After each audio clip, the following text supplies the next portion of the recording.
चैत्र नवरात्र पावन होला 9 दिन के। पान फूल नेवता भेजनी 7 बहिन के। चैत्र नवरात्र पावन होला 9 दिन के।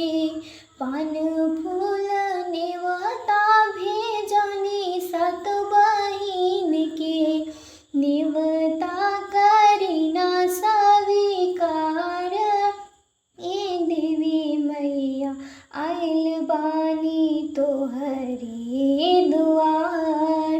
नेवता करीना स्वीकार ए देवी मैया आइल बानी तोहरे दुआर। सोने के लोटवा में झलवा ले आईनी, कंचन थाली में आरती सजवनी।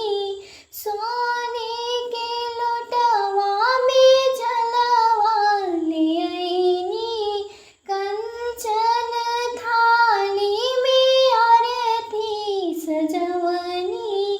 करे खातिर पूजन तोहार ए देवी मैया सुनला रजिया हमार। करे खातिर पूजन तोहार ए देवी मैया सुनला रजिया हमार। अड़हुल के फुलवा से मलवा बनवली, पंडित बोलाई माई पाठ करवली। अड़हुल के फुलवा से मलवा बनवली, पंडित बोलाई माई पाठ करवली।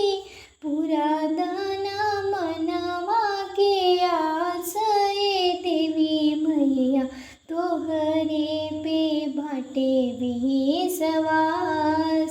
पूरा दाना मनवा के आस ए देवी मैया तोहरे पे बाटे विश्वास।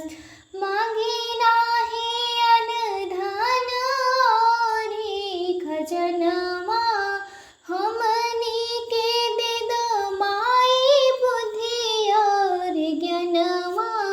कुशल रहे घर परिवार ए देवी मैया इहे बाय रजिया हमार।